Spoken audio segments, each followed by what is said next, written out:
ஒரு பவுல் இந்த மாதிரி கிளாஸ் பவுல் ஒன்று எடுத்துக்கோங்க. நம்ம இப்போ வந்து ஜிங்கி தான் சேர்க்குறோம். இதில் வந்து நம்ம மைதா மாவு ஆட் பண்ணிக்கலாம். ஒரு 3 கப் எடுத்துக்கோங்க. உங்களோட விருப்பம், உங்களுக்கு எவ்வளோ வேணுமோ நீங்கள் எடுத்துக்கலாம். ஆனால் நான் 3 கப் மைதா எடுத்திருக்கேன். ஆல்ரெடி இது வந்து ஜலிச்சிட்டேன். இதில் வந்து கொஞ்சம் பிஞ்சு சால்ட் ஆட் பண்ணிக்கோங்க. சால்ட்டை வந்து ஃபஸ்ட்டு நல்லா மிக்ஸ் பண்ணணும். ஏன்னா சால்ட்டு மிக்ஸ் ஆகலைன்னா நம்ம ஈஸ்ட் ஆட் பண்ணுறோம். ஈஸ்ட் ஆட் பண்ணும்போது அது வந்து இந்த ப்ளஃபினஸ் ஆகாது, ஃபெர்மெண்டேஷன் பண்ண விடாது. அப்போ ரொம்ப ஹார்டாகவே இருக்கும் நம்மளோட அந்த ஜிங்கி. ஸோ அதனால் ஃபஸ்ட்டு நம்ம எப்போயுமே வந்து சால்ட்டை நல்லா மிக்ஸ் பண்ணிக்கணும். நல்லா கலக்குங்க இந்த மாதிரி. இது வந்து சுடுதண்ணி. சுடுதண்ணியில் கொஞ்சம் இதில் வந்து நான் வந்து சுகர் ஆட் பண்ணிக்கிறேன். Powder sugar. நான் பவுடர் சுகர், கிறிஸ்டல் சுகர் கூட ஆட் பண்ணலாம். நான் பவுடர் சுகர் ஆட் பண்ணுறேன். நல்லா அதில் போட்டு கலக்குங்க ஃபஸ்ட் அந்த சுகரை. அப்போ தான் பவுடர் சுகர்னால் ஈஸியாக டிசால்வ் ஆகும், தண்ணியில் கரைஞ்சிரும். அப்போது கொஞ்சம் நல்லாயிருக்கும், ஈஸியாக இருக்கும் நம்மளுக்கு.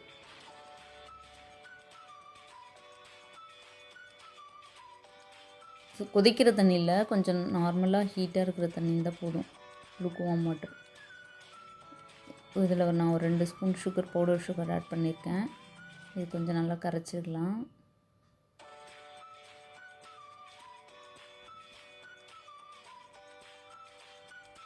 தொட்டு பாருங்கள், கரெக்டாக ரொம்ப ஹாட்டாகவும் இருக்கக்கூடாது. இதில் வந்து நான் ஈஸ்ட் ஆட் பண்ணிக்கிறேன்.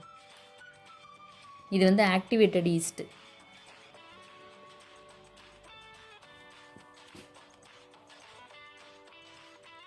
ஒரு ஸ்பூன் மட்டும் போடுங்க. நல்லா மிக்ஸ் பண்ணுவீங்க. ஏன்னா இந்த மாதிரி லூக் வார்ம் வாட்டரில் போடும்போது தான் ஈஸ்ட் வந்து நல்லா ஆக்டிவேட் ஆகும். நம்ம நல்லா மிக்ஸ் பண்ணி விடுவோம். நல்லா மிக்ஸ் பண்ணுங்கள். இல்லைன்னு வச்சுக்கோங்களேன், அந்த ஈஸ்ட்டு மேலே மிதங்கும். அப்புறம் அது வந்து இதாகாது, ஆக்டிவேட் ஆகாது. இப்போ எப்படி இருக்குது, ஆக்டிவேட் ஆன பிறகு எப்படி இருக்குதுன்னு காட்டுறேன் பாருங்கள்.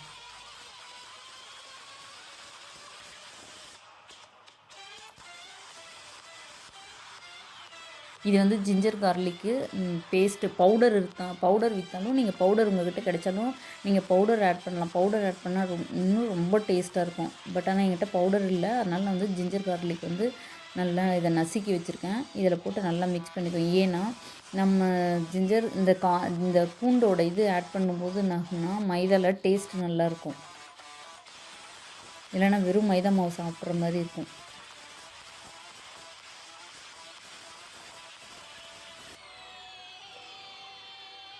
இப்போ பாருங்கள், இந்த ஈஸ்ட் எவ்வளோ அழகாக ஃபெர்மெண்ட் ஆகிடுச்சின்னு பாருங்கள். ஃபஸ்ட்டு நம்ம போடும்போது எப்படி இருந்த ஈஸ்ட்டு இப்போ எப்படி இருக்குது தெரியுது பார்த்தீங்களா? இதான் ஃபெர்மெண்ட் ஆகிடுச்சி நல்லா. இந்த மாதிரி இதில் ஆட் பண்ணும்போது தான் நல்லா நம்மளுக்கு வந்து சாஃப்ட்னஸ் கிடைக்கும். நல்லா மாவு அப்போ தான் உப்பி வரும், சாஃப்டாகவும் இருக்கும்.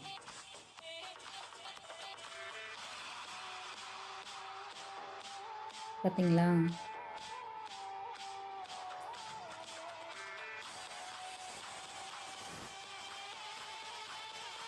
அதை பாருங்கள். என்ன உங்களுக்கு அது நான் காட்டணும், அந்த ஃபெர்மெண்டேஷன் மெத்தட், அதுக்காக தான் நான் காட்டுறேன். பாருங்கள் எவ்வளோ அழகாக ஃபெர்மெண்டேஷன் ஆகிருக்கு பாருங்கள்.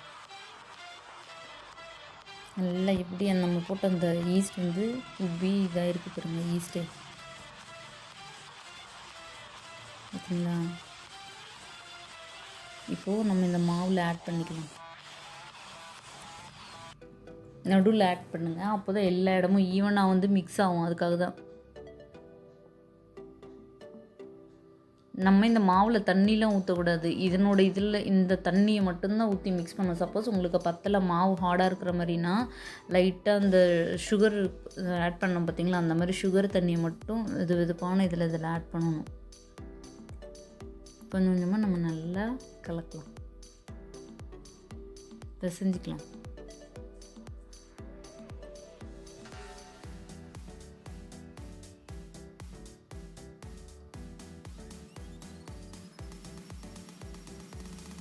நல்லா இந்த மாதிரி பிசைங்க.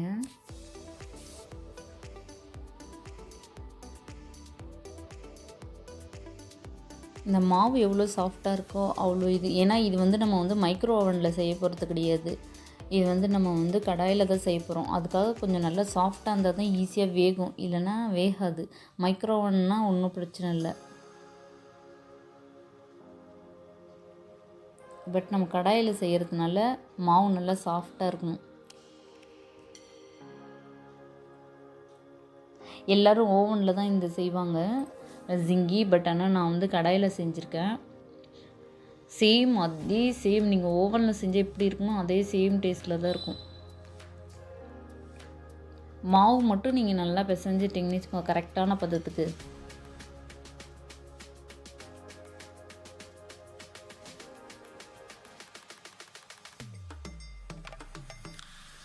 ஓவனோட இதுதான் ரொம்ப பெஸ்ட்டு தெரியுங்களா. ஈவன் நம்ம ஹெல்த்து கூட ரொம்ப நல்லது. பாருங்கள், அது இந்த இதில் பத்தலை, அதனால் கொஞ்சம் சுடு தண்ணி வந்து இந்த ஈஸ்ட் இதில் ஆட் பண்ணிவிட்டு அந்த தண்ணியை ஊற்றி நம்ம மிக்ஸ் பண்ணுவோம். நல்லா செய்யலாம்.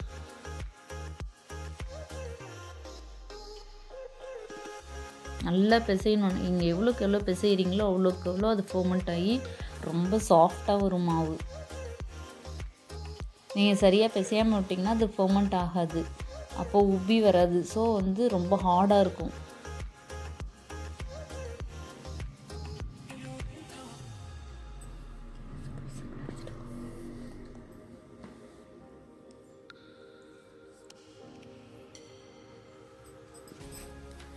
நல்லா பிசைஞ்சிக்கோங்க.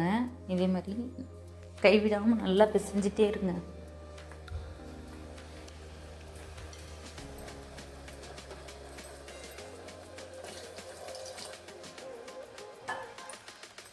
பத்தலைன்னா கொஞ்சமாக இந்த மாதிரி தண்ணி ஊற்றி பிசைஞ்சிக்கோங்க.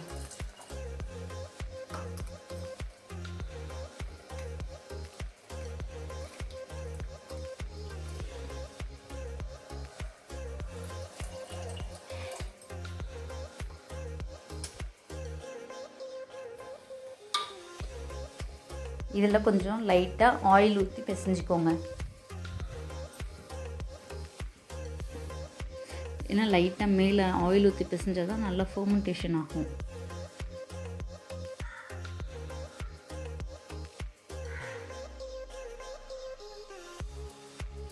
நம்ம பரோட்டாக்கு எப்படி பிசையுமோ அந்த மாதிரி தான் பிசையணும்.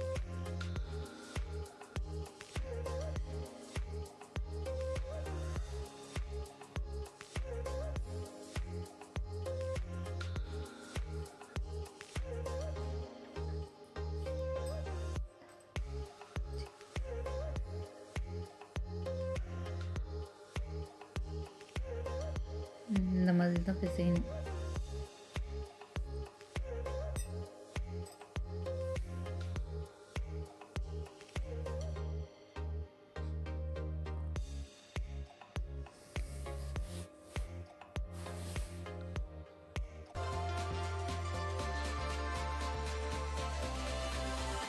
அவ்வளோதான் பிசைஞ்சு வச்சு இப்போ இதை நம்ம மூடி வச்சுக்கணும். இப்போ இன்னொரு பாத்திரம் எடுத்துக்கோங்க. இப்போது நம்ம அதுக்குள்ளே வைக்கிற ஃபில்லிங்ஸ் எப்படி செய்யலான்னு பார்ப்போம். கொஞ்சம் இதில் நான் வந்து மஞ்சத்தூள், கரம் மசாலா இதெல்லாம் மிக்ஸ் பண்ணி வச்சுருக்கேன்.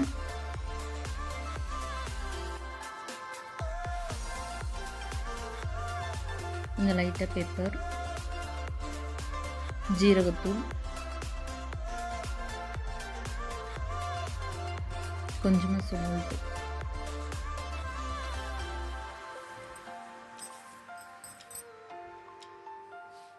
நல்லா இதை நம்ம மிக்ஸ் பண்ணிக்குவோம்.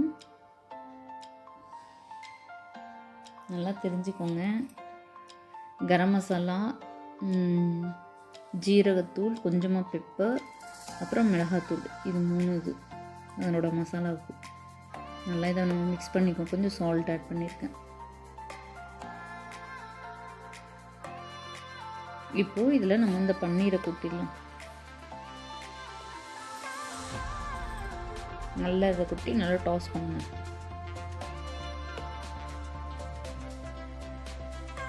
ஃபுல்லாக இந்த பன்னீரில் இந்த மசாலா மிக்ஸ் ஆகிற மாதிரி நல்லா டாஸ் பண்ணிக்கோங்க. நல்லா கலக்கிடுங்க.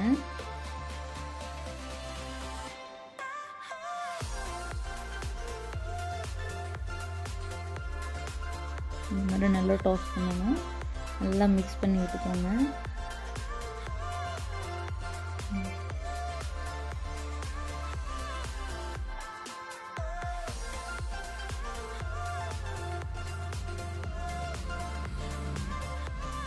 மாதிரி மிக்ஸ் ஆகணும். ஓகேங்களா? கொஞ்சம் நல்லா இந்த மாதிரி மிக்ஸ் பண்ணி விட்டுக்கோங்க.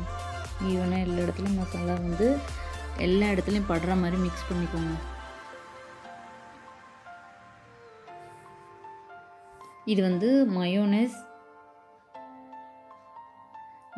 இது வந்து வெஜ் மயோனஸ். இந்த மயோனஸை ஃபஸ்ட் நம்ம நல்லா மிக்ஸ் பண்ணிக்குவோம்.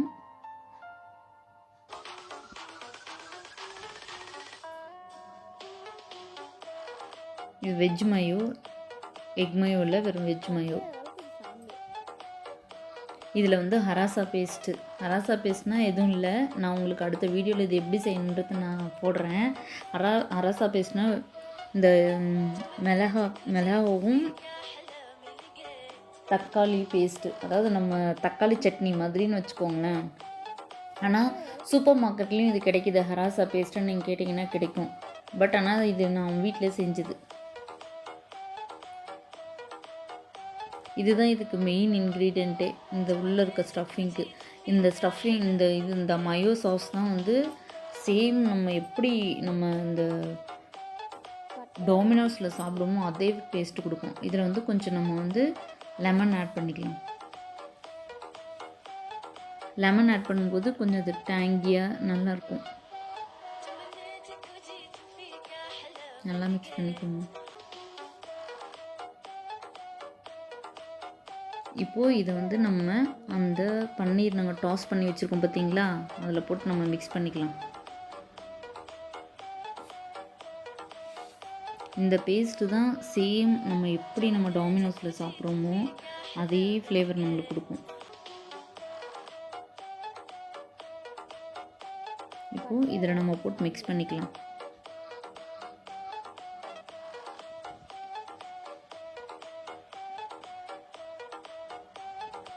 இப்போ நம்மளோட ஃபில்லிங்ஸ் ரெடி. இதில் இன்னும் கொஞ்சமாக லெமன் ஆட் பண்ணிக்கணும். ஏன்னா லெமன் ஆட் பண்ணும்போது அந்த மயோக்கு இது எல்லாம் சேர்ந்து ஒரு மாதிரி டேங்கி, ஒரு மாதிரி புளிப்பு இது கொடுக்கும். ரொம்ப சூப்பராக இருக்கும் அது.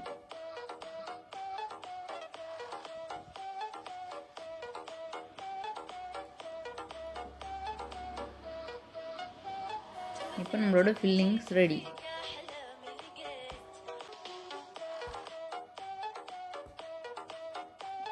இதில் கொஞ்சமாக நம்ம அந்த ஹராசா பேஸ்ட் ஆட் பண்ணிக்கலாம். ஏன்னா கொஞ்சம் காரம் பத்தாத மாதிரி இருக்குது, அதனால் நான் இன்னும் கொஞ்சம் ஆட் பண்ணிக்கிறேன்.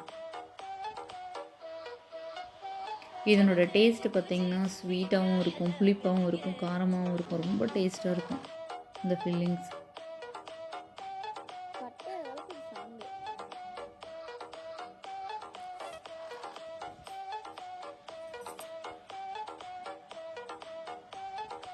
இது ரெடி ஆயிடுச்சு.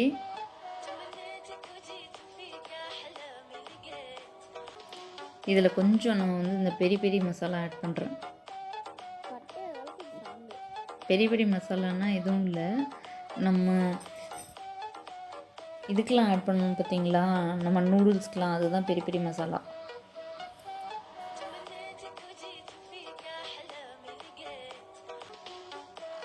இப்போ பார்த்தீங்களா மாவு எப்படி, இங்கே பாருங்கள் எவ்வளோ ஒரு சாஃப்டாக எப்படி உப்பி வந்துருச்சு பார்த்தீங்களா, எவ்வளோ ஒரு சாஃப்டாக இருக்குது பாருங்கள். அப்படியே இந்த மாதிரி தான் இருக்கும். இதை நல்லா போட்டு இது இன்னும் ஒரு தடவை பிசைஞ்சு விட்டுக்கோங்க.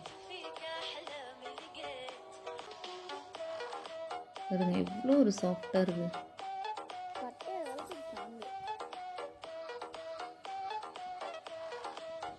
இப்போது நம்ம அதை திரட்டிக்கலாம். ஓகேங்களா? சப்பாத்தி மாதிரி சின்ன குட்டி சப்பாத்தி மாதிரி, மினி சைஸ் சப்பாத்தி மாதிரி நீங்கள் இப்போ பிசைஞ்சு வச்சுக்கணும்.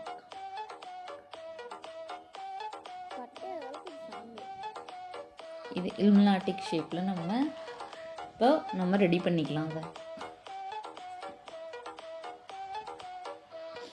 ஆக்சுவலாக இதுக்கு வந்து நம்ம கார்ன் அந்த இது இருந்துச்சுன்னு வச்சுக்கோங்க, மக்காச்சோளம் அதனோட ஹஸ்க் இருந்து அதில் போட்டு நம்ம இது பண்ணிங்கன்னா ரொம்ப டேஸ்ட்டாக இருக்கும். பட் என்கிட்ட இல்லை, அதனால் நான் மைதாவே ஸ்ப்ரெட் பண்ணி நான் திரட்டுறேன்.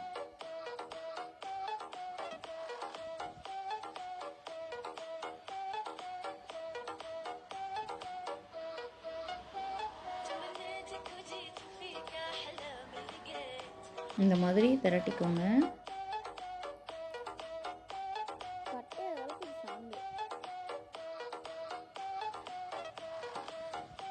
இந்த மாதிரி இந்த சைடு ஃபோல்டிங்ஸ் நம்ம ட்ரையாங்கிள் ஷேப் பண்ணுவோம், எல்னாட்டிக் ஷேப்பில்.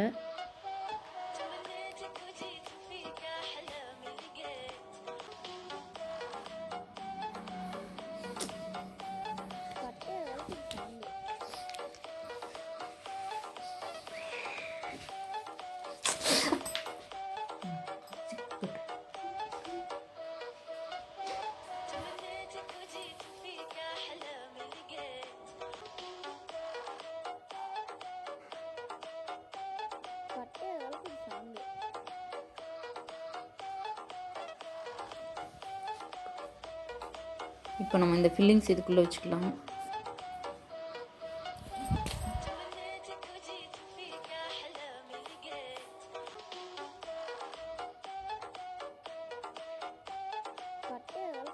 இப்போ இந்த 3 சைடு இருக்கிறதையும் நம்ம எடுத்து ஃபோல்ட் பண்ணிக்கணும். இந்த மாதிரி நல்லா இது பண்ணி விட்டுக்கோங்க, நல்லா ப்ரெஸ் பண்ணி விட்டுக்கோங்க. இது ஒரு லைட்டாக தண்ணி, இந்த ஓரம் ஃபுல்லாக தண்ணியை நினச்சி நல்லா இதை வந்து ஃபோல்ட் பண்ணி வச்சுக்கோங்க. இது மேலே நம்ம கொஞ்சமாக பெரி பெரி மசாலா ஆட் பண்ணிக்கலாம். என்கிட்ட வந்து ஆரிகானோ இல்லை, அதனால நான் வந்து பெரி பெரி மசாலா ஆட் பண்ணுறேன். இதை நல்லா ஆக்சுவலாக ஃபோல்ட் பண்ணி விட்டுக்கோங்க, இல்லைன்னா அது வந்து பிரிஞ்சு வந்துடும். மேலே வந்து பட்டர் கொஞ்சம் நல்லா தடவிக்கோங்க.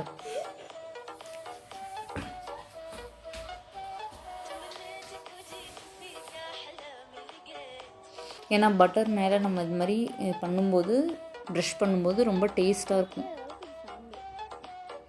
பார்த்திங்களா, அவ்வளோதான், ரெடி ஆகிடுச்சு. இப்போது இதை நம்ம ஒரு கடாயை எடுத்து அதில் சால்ட்டு போட்டு ப்ரீ ஹீட் பண்ணி வச்சிடலாம்.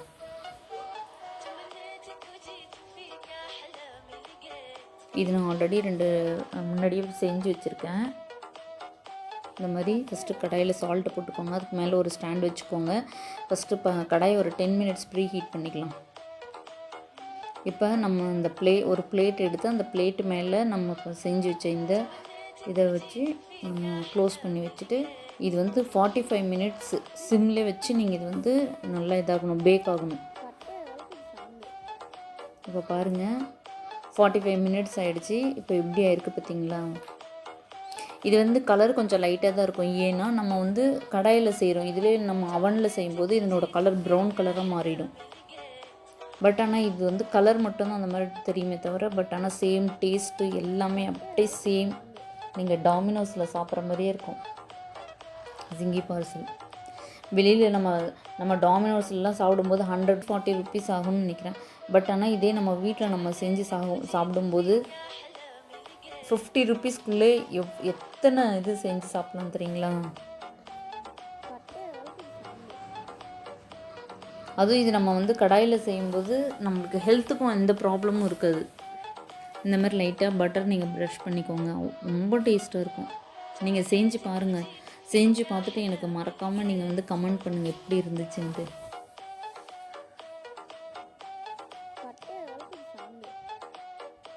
இன்னும் க்ளோஸ் பண்ணி வச்சுக்கோங்க. இன்னும் ஒரு 10 மினிட்ஸ் திரும்ப இதாகட்டும், பேக் ஆகட்டும். ஏன்னா இந்த மாதிரி நம்ம நடுவில் ஒரு ப்ரஷ் பண்ணிவிட்டு இந்த மாதிரி க்ளோஸ் பண்ணி இன்னும் ஒரு 10 மினிட்ஸ் இந்த மாதிரி பேக் பண்ணும்போது ட்ரைனஸ் இல்லாமல் ரொம்ப சாஃப்ட், ரொம்ப கிறிஸ்பியாகவும் நல்லாயிருக்கும். பார்த்திங்களா, வெளியில் அது நல்லா இதாகி பேக் ஆகி அந்த ஃபில்லிங்ஸ்லாம் இதாகிடுச்சு பாருங்கள். ஜிங்கி பார்சல் ரெடி ஆகிடுச்சு.